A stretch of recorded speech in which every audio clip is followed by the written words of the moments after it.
पक्राउको लिस्टमा चढ्यो आर्जुको नाम। बालेनले दिए कडा निर्देशन। देउबाले उन्मुक्ति पाउलान्।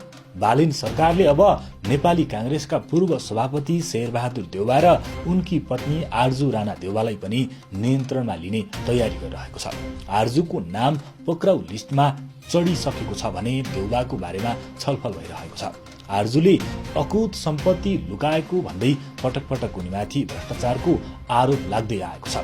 तर आर्जु सत्ताको आडमा जोगिँदै आएकी थिइन्। अब बालेन सरकारबाट उनलाई कसैले जोगाउन सक्ने छैनन्। भदौ 24 गते जेनजी आन्दोलनमा उनको घरभित्र पैसाको चाङ भेटिएको थियो। हाल देउबा र आर्जु विदेशमा छन्।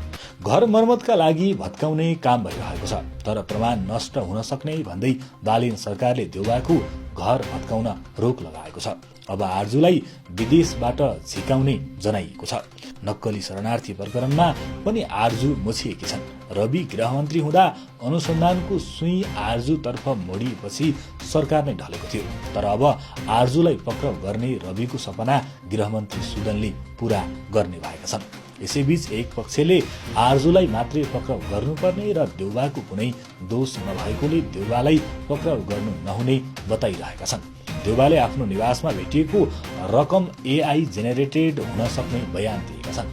जेनजी आन्दोलनबारे जाँचबुझ गर्न बनेको आयोगलाई दिएको बयानमा देउबाले यस्तो बताएका हुन्।